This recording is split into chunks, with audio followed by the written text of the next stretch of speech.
It is a very favorite topic of PPSC FPSC, जहाँ भी आप क्लिनिकल साइकोलॉजिस्ट के एग्जाम देने जाएं तो उनको ये बहुत बड़ा फेवरेट टॉपिक है। पीटीएसडी में और एक्यूट स्ट्रेस डिसऑर्डर में क्या डिफरेंस है, what is the difference between both of these. और आज हम इन दोनों चीज़ों को क्लियर करेंगे। एज आई मेंशन, इसको मैं थोड़ा पढ़ाऊंगा पहले और उसके बाद मैं क्लियर करूंगा why what is the confusion. So मैंने जैसे बिल्कुल ही शुरू में पहली क्लास में डीएसएम में बताया था, काफ़ी सारे जो सिम्टम है वो ओवरलैप कर रहे होते हैं आपस में। और अगर आप सिर्फ डायरेक्ट सिम्टम पे जाएंगे कि उसको ये सिम्टम है तो मैं कहती हूँ उसको डिप्रेशन है, तो फिर आप फंस जाएंगे वहां पे जाके, आपको पता नहीं चलेगा एक्चुअल पेशेंट के साथ हुआ क्या था। So it is very important to know this little bit differences, ताकि आप एक उसको करेक्टली डायग्नोज कर सकेंगे इसमें एक्चुअली प्रॉब्लम है क्या उसको। फिर जैसे ही डायग्नोज होगा, करेक्ट डायग्नोसिस होगा, उसका ट्रीटमेंट भी वैसे ही करेक्ट होगा और वो फिर काफ़ी अच्छा जो उनसे आपका क्लाइंट बन जाएगा। एनीवेज, एक्यूट स्ट्रेस डिसऑर्डर, इसको बड़ा करते हैं। डायग्नोस्टिक क्राइटेरिया, इसके डायग्नोस्टिक क्राइटेरिया में सबसे पहले आता है, एक क्राइटेरिया है एक्सपोजर टू एक्चुअल और थ्रेटेंड डेथ, सीरियस इंजरी और सेक्सुअल वायलेंस इन वन और more of the following. PTSD में भी ये एग्जैक्ट सिम्टम है। एक्सपोजर टू एक्चुअल और थ्रेटेंड डेथ, एक्चुअल डेथ का क्या मतलब है कि उसके सर के करीब से गोली गुजरी है, वो एक्सीडेंट होने लगा तो उसका ट्रक के साथ बिल्कुल करीब से बच गया, तो एक्चुअल डेथ है ना, जिसके जिसके वो एक्सपोज हुआ जिसकी तरफ। अब ये जो प्रॉब्लम है डेथ वाली, ये प्रॉब्लम मोस्टली नॉन मुस्लिम्स में होती है, मुसलमानों में भी होती है। लेकिन जो मोमिन शख्स है उनमें ये प्रॉब्लम नहीं आती। जो एक्चुअल डेथ की थ्रेट है, ये उन लोगों में आती है जो नॉन मुस्लिम है। क्यों? क्योंकि उनको मौत से बहुत ज्यादा डर लगता है, जिसकी वजह से उनमें इस तरह उनको ऐसा महसूस होता है। सो ये चीज भी देखने वाली है। इसके अलावा सीरियस इंजरी, यानी कि सीरियस इंजरी का क्या मतलब है, जैसे उसका बाजू टूट जाएगा, या ऐसी इंजरी होगी जिससे उसकी जान भी जा सकती हो, सर पे उसको शदीद चोट लग जाना, इस किस्म की इंजरीज। और sexual violence in one of the following veg. Sexual violence means अगर उसका रेप हुआ है या उसने किसी का रेप होते हुए देखा है, तब तब इन वन और more of the following veg. Number one, directly experiencing the traumatic event, directly उसको एक्सपीरियंस किया उसने तो। Number two, witnessing the person event that as it is as it occurred or others to others। यानी कि किसी और के साथ होते हुए देखना, जो भी मैं मेंशन कर रहा था। Learning that event occurred to a close family member, this again I have mentioned just now, कि अपनी उसको पता चला कि उसको जो क्लोज फैमिली मेंबर है, भाई है बहन है, उसके साथ ऐसा हुआ है। आ, भाई या बहन है उसके साथ ऐसा हुआ तो क्यों उसको महसूस होगा? क्योंकि डेफिनेटली बंदे के काफी सारे अच्छे ताल्लुकात होते हैं, अच्छा बॉन्ड होता है अपने फैमिली मेंबर्स के साथ, in most of the cases at least. जरूरी नहीं हर केस में अच्छा बॉन्ड हो, लेकिन मोस्ट ऑफ द केसेस अच्छा बॉन्ड होता है। और जब बॉन्ड होता है और जब बंदे को ये चीजें महसूस होती हैं तो वो फिर शदीद स्ट्रेस से गुजरता है। Experiencing repeated or extreme exposure to aversive details of the traumatic events, experiencing or repeated or extreme exposure to the aversive details of the traumatic event. For example, first responder collecting human remains, police officers repeatedly exposed to details of child sex abuse। अच्छा, अब इस किस्म के जो events उनके बाद साथ बार बार repeatedly expose होना, उससे भी पीटीएसडी हो सकता है। जैसे कि आप देखा होगा, पुलिस ऑफिसर जाते हैं, चाइल्ड के अब्यूज के केसेस बहुत ज्यादा आते हैं, चाइल्ड सेक्स अब्यूज के केसेस आते हैं, तो वो जब बार बार जाके बात सुनते हैं, उनके साथ एक्सपोज होते हैं, बच्चों को देखते हैं वहाँ जाके, तो उसकी वजह से भी ये हो सकता है। इसी तरह अगर कोई बंदा है, उसने जाके ह्यूमन रिमेन्स को कलेक्ट करना है, ह्यूमन रिमेन्स मीन कोई मरे हुए लोग हैं उनकी जो रिमेन्स है, यानी कि उसका हार्ट हो गया, उसका ब्रेन हो गया, ये सारी चीज़ें उसने कलेक्ट करनी है। अब वो कलेक्ट करेगा तो उससे डेफिनेटली असर तो होगा उसके ऊपर, तो वो असर होता है लोगों के ऊपर। That's that.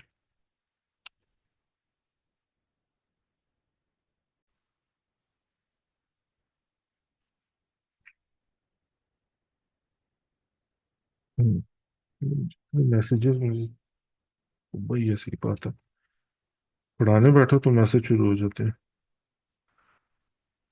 Anyways, presence of nine of the following symptom from any of the following five categories of intrusion, negative mood, dissociation, avoidance, arousal, beginning or worsening after the traumatic event has occurred। अब ये जो event है, इनमें से जो intrusive symptoms है, intrusive symptoms और negative mood symptom, ये सारे सिम्टम हम देखते हैं। And you will see they are very similar to the other disorders. तो वो अभी मैं एक्सप्लेन करता हूँ, I will teach you that. Intrusion symptoms क्या आते हैं इन किस्म इन लोगों के अंदर? Recurrent involuntary and intrusive distressing memories of traumatic events. Consistently, जो मैंने अभी बताया था कि बार बार उसको एक ही सोच आ रही है उस चीज की, और सोते वक्त भी वही सोच आ रही है। रिकरेंट डिस्ट्रेसिंग ड्रीम्स, अब ये ड्रीम वाली दोबारा बात आ गई, उसको ख्वाब में भी वो यही सोच रहा है, ख्वाब में भी यही वाले ख्वाब आ रहे हैं उसको। डिसोसिएटिव रिएक्शंस, यानी कि ऐसा महसूस करना जैसे उसके साथ अभी ये वो वाकया हो रहा है। सेक्सुअल अब्यूज हो, उसको महसूस हो रहा है कि अभी उसके साथ हो रहा है। That is dissociative reaction. Intense or prolonged psychological distress or marked physiological reaction in response to the external cues। अब उसको जैसे ही महसूस होता है कि मेरे साथ इस तरह हो रहा है, तो उसके अंदर कंसिस्टेंटली साइकोलॉजिकल परेशानी से वो गुजरता है, स्ट्रेस से वो गुजरता है। सो ये चार सिम्टम्स हैं, ये उसमें आते हैं। ये जो सारे सिम्टम्स हैं, इनमें से एटलीस्ट जो 9 सिम्टम है वो उसमें प्रेजेंट होने चाहिए। अब सेकंड कौन सा इसका कैटेगरी है? Negative mood, persistent inability to experience positive emotions, यानी कि खुशी को एक्सपीरियंस नहीं कर सकता वो, खुश हो नहीं पा रहा है वो किसी तरह से। That is persistent inability. इसके अलावा dissociative symptom and altered sense of reality of one surroundings और वन सेल्फ। यानी कि अपनी जो सराउंडिंग है वो रियल नहीं लग रही है। Inability to remember an important aspect of the traumatic event, यानी कि समटाइम्स ऐसा होता है कि बंदा इतनी शदीद तकलीफ से गुजरता है कि उसको वो चीज़ ही भूल जाती है। वो चीज़ जो मेमोरी है वो सारी अनकॉन्शियस में सप्रेस हो जाती है। तो उसके लिए साइकोएनालिसिस बेस्ट होता है, जो अनकॉन्शियस है फिर वो उसको निकालता है। अवॉइडेंस सिम्टम्स, यानी कि इतनी उसको तक इतनी वो कोशिश करता है कि उस किस्म की जो थॉट्स हैं उसकी, और ऐसी जगहों पे वो जा ना सके जहाँ से उसको उस मेमोरी जो उनसी उसको दोबारा याद करना पड़े। तो ये एक सिम्टम है। Efforts to avoid external reminders, ऐसी जगहों पे जाना और डिस्ट्रेसिंग मेमोरीज यानी कि थॉट्स को रोकने की कोशिश करना और या अवॉइड करने की कोशिश करना, ये काम वो कर रहा होता है। अराउजल सिम्टम, स्लीप डिस्टर्बेंसेस, उसको सोते वक्त डेफिनेटली उसको इस तरह के ख्वाब आएंगे तो वो एकदम उठ जाएगा।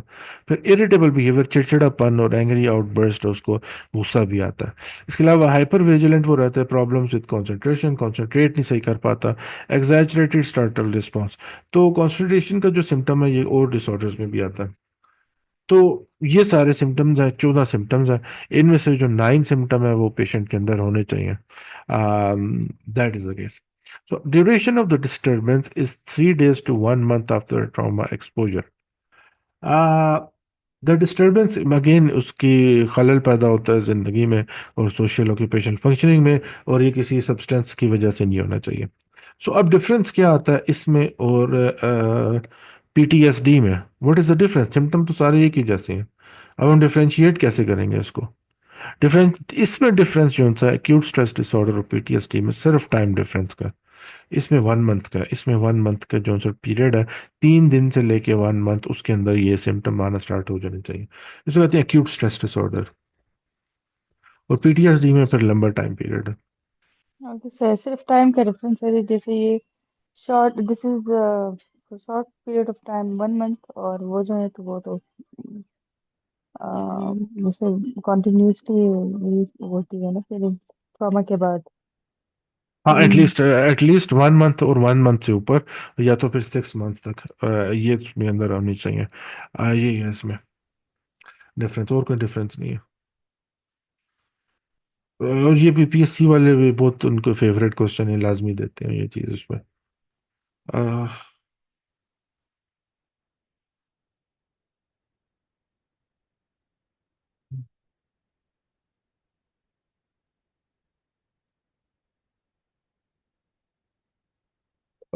अब हम आते हैं एडजस्टमेंट डिसऑर्डर पे। बाकी जो बातें मैंने एक्सप्लेन की है ना, तो डीएसएम में बाकी सारी जो लिखा हुआ है ना वो सारा वही है जो मैंने एक्सप्लेन किया।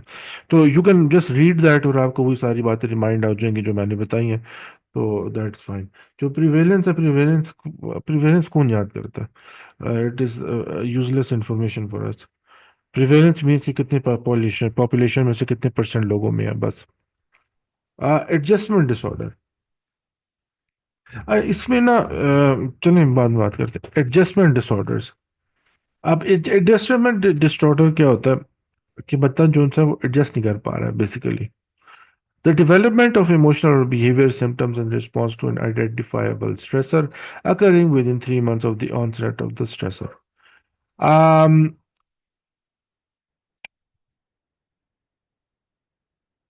इमोशनल जो बिहेवियर जो सिम्टम्स हैं उसके अंदर आ रहे हैं वो 3 मंथ के अंदर जो उनसे अपीयर होने चाहिए आफ्टर जो उसके साथ स्ट्रेसफुल इवेंट हो चुका है। Number B criteria is these symptoms or behaviors are clinically significant as evidenced by one or both of the following. A marked distress is out of the proportion of the severity of the intensity of the stressor, taking into account the external context and cultural factors that might influence symptom severity. Number two, significant impairment in social occupational functioning, as ये सारी चीज में एक ही जैसा होता है. The stress-related disturbance does not meet the criteria for another mental disorder and merely an exacerbation of pre-existing mental disorder. The symptoms do not represent normal bereavement and are not better explained by prolonged grief disorder. Once the stressor and its consequences are terminated, the symptoms do not persist for more than additional 6 months. Uh, what is this actually? Adjustment disorder. इसमें होता है कि बंदा stressor से तो expose हो चुका है, ठीक है। बट उसकी जो सिम्टम आ रहे हैं उसके अंदर वो लेट से 3 महीने के अंदर स्टार्ट हुए हैं और 6 महीने से पहले खत्म हो चुके हैं सिम्टम्स जो होते हैं। इसको कहते हैं एडजस्टमेंट डिसऑर्डर। और इसकी वजह से डेफिनेटली जो उसको डर है उसको परेशानी है वो जो स्ट्रेसर हुआ है उसके मुताबिक नहीं है, यानी कि एक सेक्सुअल अब्यूज किसी के साथ हुआ वो तो उसको फिर मार्क्ड डिस्ट्रेस जो है उसमें नजर आती है और वो अकॉर्डिंग टू द प्रोपोर्शन होती है कि चलो उसके साथ हुआ भी है ना ऐसा वाकया। लेकिन वाकया इस तरह का होना कि उसकी रिएक्शन ऐसा कि वो वाकये के मुताबिक ही नहीं है, वाकया बहुत कम सेवेरिटी का है और उसको ज़्यादा परेशानी हो रही है। तो इसको फिर हम कहते हैं कि जो क्राइटेरिया बी का जो मतलब फर्स्ट पार्ट है वो फुलफिल हो रहा है। और इसमें फिर ये होता है कि वो सिर्फ एडजस्ट नहीं कर पा रहा, बस इतनी बात होती है। हम कहते हैं इसको एडजस्टमेंट डिसऑर्डर है, क्योंकि सिम्टम जो है वो 6 महीने से ऊपर चलते नहीं है फिर।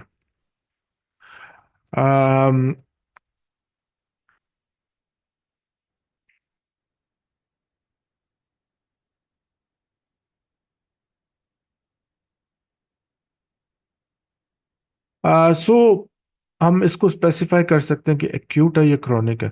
जैसे मैंने बताया था acute is for small period of time, chronic is for long period of time. Acute means कि उसका जो सिम्टम है वो विद इन 1 मंथ खत्म हो गए थे और उसके जो उनसा 6 मंथ से पहले खत्म हो गए थे, और क्रॉनिक मीन्स 6 मंथ से ज्यादा लगे हैं। बट इसमें लिखा हुआ है by definition symptoms can not persist for more than 6 months after the termination of stress consequences. The persistent specifier therefore applies when the duration of the disturbance is longer than 6 months in a response to a chronic stressor or stressor that has enduring consequences. Um, यानी कि जो symptoms हैं वो तो 6 महीने के अंदर खत्म हो गए after the stress as applied. But अगर उसको बार बार स्ट्रेस में वो रह रहा है, इसी स्ट्रेस में रह रहा है वो, तो डेफिनेटली 6 महीने से ऊपर लग जाएंगे। तो हम लिख देते हैं कि परसिस्टेंट क्रॉनिक है उसको, ये वाला डिसऑर्डर कि 6 महीने से ऊपर बार बार एक्सपोज हो रहा है वो उस स्ट्रेसर के साथ, तो ये चलता जा रहा है उसके साथ। This is persistent and chronic. Diagnostic feature जो अभी मैं एक्सप्लेन कर चुका हूँ वो सारा कुछ इधर लिखा हुआ है। Prevalence again the same thing, development and course. By definition, the disturbance in adjustment disorder begins within 3 months of onset of stressor, जैसे अभी मैंने मेंशन किया। 3 महीने के अंदर उसके अंदर ये सिम्टम आने शुरू हो जाते हैं। The stressor is an acute event. The onset of the disturbance is usually immediate and duration is relatively brief. यानी कि जब उसका स्ट्रेसर हुआ ना अभी हुआ, जिस तरह भी निकाल दिया उसको जॉब से, तो अभी ही उसके अंदर ये सिम्टम आने शुरू होंगे और अभी ही खत्म भी हो जाएंगे। इसको कहते हैं फिर हम लोग acute। If the stressor or its consequences persist, the adjustment disorder may also continue to be present, become the persistent form. By definition, if the system persists beyond 6 months of the stressor or its consequences have ceased, the diagnosis of adjustment disorder will not be no longer be applied. अगर 6 महीने से ऊपर हो गए तो फिर इसको adjustment disorder नहीं, कोई और डिसऑर्डर है। पीटीएसडी कह लें, फिर पीटीएसडी कह लें, कुछ और कह लें। That's just about it.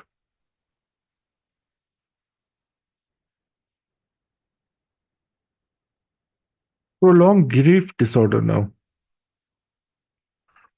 ये काफी लंबा टॉपिक है इसका ना। जो पीटीएसडी वाले जो डिसऑर्डर्स हैं वो काफी लंबे हैं। और इनके सिम्टम भी ज्यादा सारे हैं। हम्म, हाँ। जब एक्सपीरियंस हो ना बंदे को, बंदा इंटर्नशिप करे, इंटर्नशिप करी या जॉब कर रहा हो ऐसी सेटिंग में जहाँ पे आपको पेशेंट्स देखने पड़ रहे हैं, तो उधर फिर क्या होता है कि इवेंचुअली आप ना देखते साथ ही पता लगा लेते हैं कि इसको कौन सा डिसऑर्डर है। You don't need to spend a lot of time with them, क्योंकि फर्स्ट टाइम करते हैं डेफिनेटली आप एक एक सिम्टम जाके देखेंगे। आप देखेंगे उसको ये सिम्टम है नहीं है, उससे पूछेंगे, ये करेंगे वो करेंगे। तो इंटर्नशिप होती है इसीलिए ताकि आपको अच्छी तरह से प्रैक्टिस हो जाए। जब वो प्रैक्टिस हो जाए फिर आप एक सेकंड में आप पता लगा लेते हैं इसको कौन सा डिसऑर्डर है। फिर आपको वेट करने की जरूरत नहीं पड़ती, ना आपको वेट करने की जरूरत पड़ती है, ना आपको टेस्ट करने की जरूरत पड़ती है। आप देखते साथ पहचान लेते हैं कि इसको कौन सा डिसऑर्डर है, जिस तरह मेडिकल के डॉक्टर करते हैं ना। उनको आप जाके बताते हैं सर सर मुझे ये, डॉक्टर साहब मुझे सर में दर्द हो रहा है, मुझे ये हो रहा है, वो एकदम से या तो एक दो सवाल ही पूछेंगे या तो वैसे ही देखते साथ ही बता लेते हैं कि इसको कौन सा बीमारी है, और एकदम से वो दवाई दे देते हैं। तो उसी तरह आपको भी पता चल जाएगा। But it comes with practice, आपने प्रैक्टिस की हो तब। इंटर्नशिप की हो, आपके पास पेशेंट्स आए हुए हो, अपने पेशेंट्स देखे हुए हो, उसके बाद हो सकता है ये। यस सर, इसी तरह होता है। हम्म।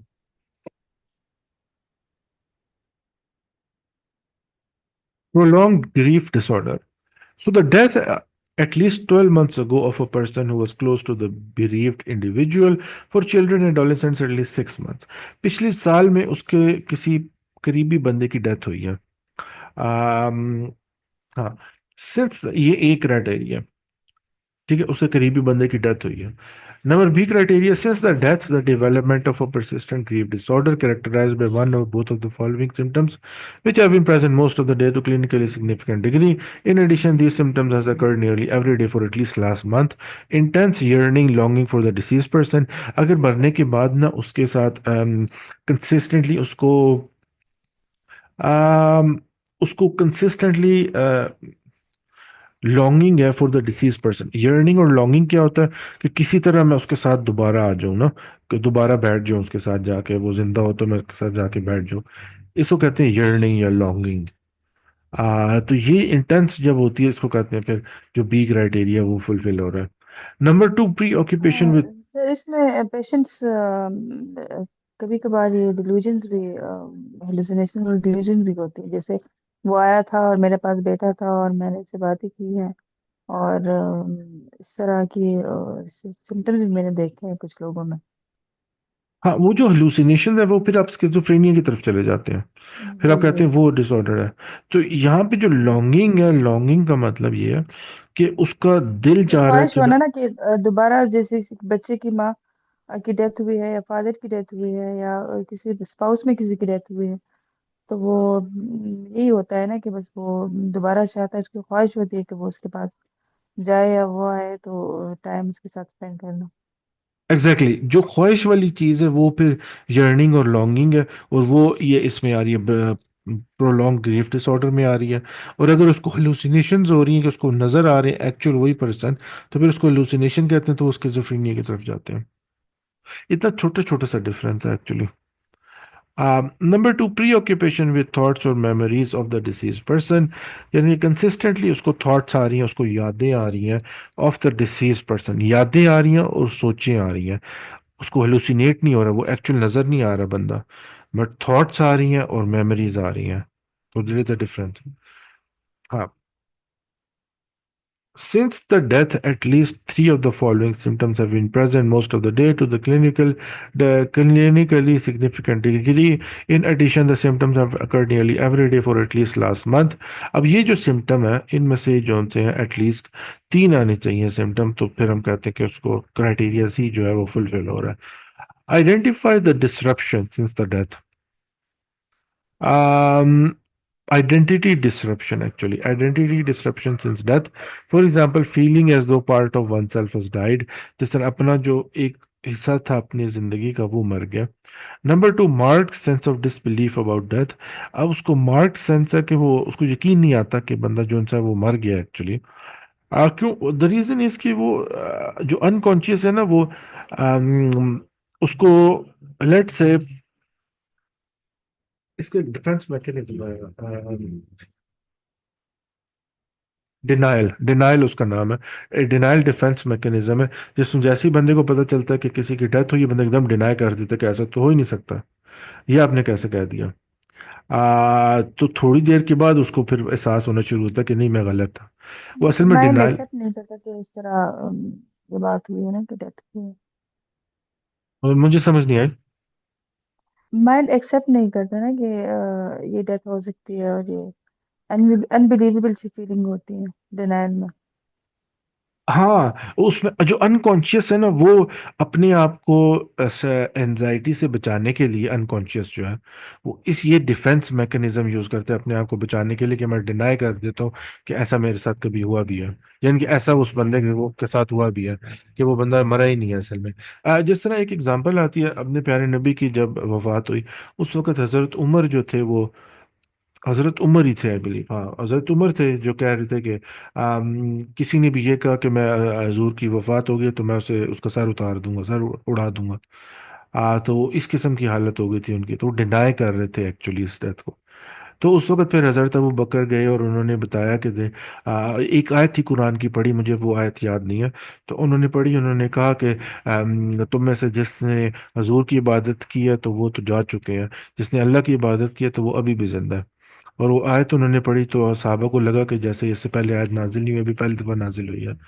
तो साहबा के अपने कंट्रोल में आए, तो साहबा को संभाला हजरत अबू बकर सिद्दीक रजी अल्लाह अन्हु ने। सो ये जो एग्जांपल है ना, ये ये उसकी एग्जांपल है, डिनायल वाले डिफेंस मैकेनिज्म, डिनाई कर दिया कि ऐसा हुआ भी है।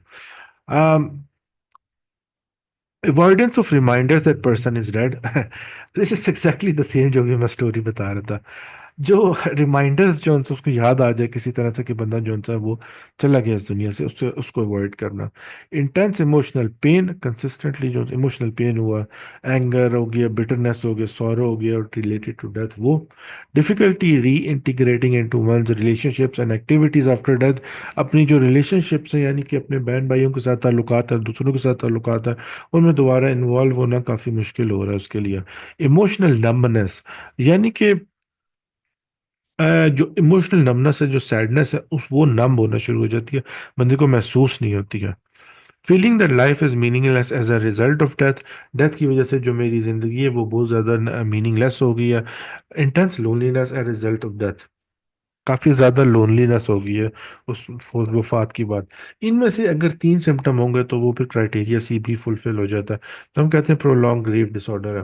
प्रोलॉन्ग ग्रीफ मीन अब टाइम पीरियड जो उनका इसका है, the duration severity of the bereavement's reaction clearly exceeded the expected social, cultural, religious norms for the individual culture and context.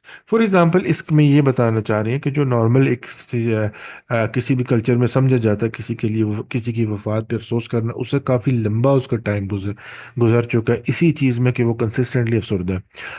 अब इसमें जो 3 दिन होते हैं हमें बताया गया, 3 दिन से ज़्यादा हदीस से में आया कि उसको डेथ को मोर नहीं करना, डेथ के बारे में अफसरदा नहीं होना 3 दिन से ज़्यादा। एक्सेप्शन ये है मेरा ख्याल है कि अगर एक मर्द है उसकी बीवी फोत हो गया तो वो 40 दिन तक कर सकता है। तो ये हमारे लिए सोशली एक्सेप्टेबल चीज़ है। जब इस टाइम पीरियड से भी ज़्यादा हो जाए उसको अफसोस अफसोस में, तो फिर उसको फिर हम कहते हैं ये क्राइटेरिया ई जो है उसको फुलफिल हो जाता है। तो ये इतना डिफरेंस है बस।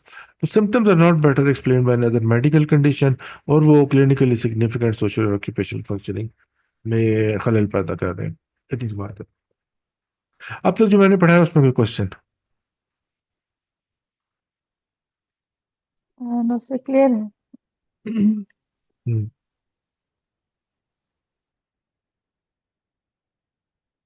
प्रोलॉन्ग ग्रीफ डिसऑर्डर,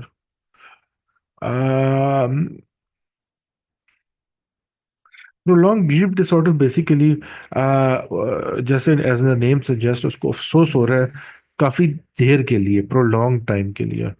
जो सिर्फ अफसोस हो रहा है, दुख में है वो। जैसे डेथ होती है किसी की भी, तो उसका कुछ दिनों में अल्लाह ताला सब्र दे देते हैं, लेकिन इस डिसऑर्डर में इस तरह होता है कि वो जो यूजुअल एक्सपेक्टेड जो टाइम होता है, कि जैसे बस इतने टाइम में इतना वो करना चाहिए ग्रीफ, या अफसोस है, या वो जैसे डेथ है उसे सेलिब्रेट करना चाहिए। और लेकिन वो फिर बहुत प्रोलॉन्ग हो जाता है, तो फिर वो डिसऑर्डर की शक्ल इख्तियार कर लेता है। हाँ, फिर उसको हम कहते हैं prolong grief disorder. Right. So yes sir. अगर डेथ के बाद उसको हेलुसिनेशंस आ रही हैं तो फिर साइकोटिक डिसऑर्डर में से स्किज़ोफ्रेनिया में चले जाते हैं। अगर उसके बाद कंसिस्टेंटली सैडनेस आ रही है और सैडनेस ठीक नहीं हो रही है तो फिर हम डिप्रेशन की तरफ चले जाते हैं। कहते हैं इसको डिप्रेशन है, तो फिर डिप्रेशन की टेस्ट करते हैं, डिप्रेशन के सिम्टम्स देखते हैं। तो इतनी सी चीज़ है। आ,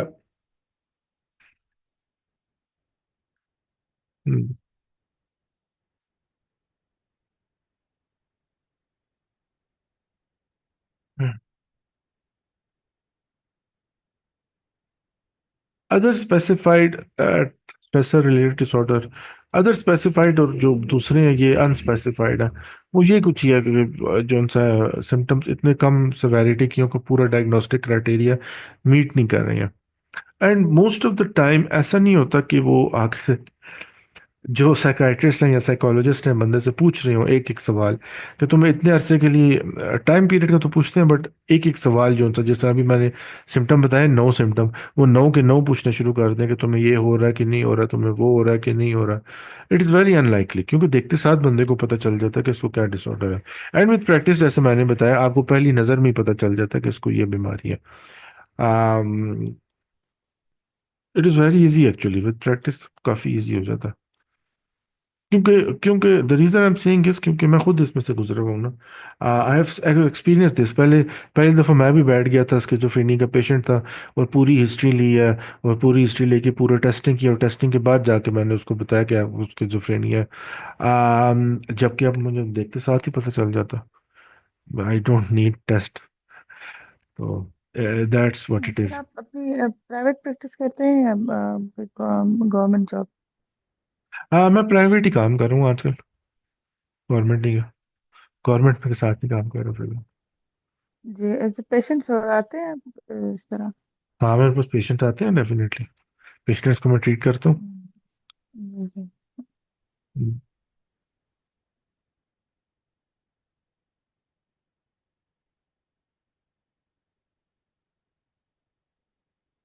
अब जो डिपेंड करता है, अब डेफिनेटली कोई पेशेंट आए,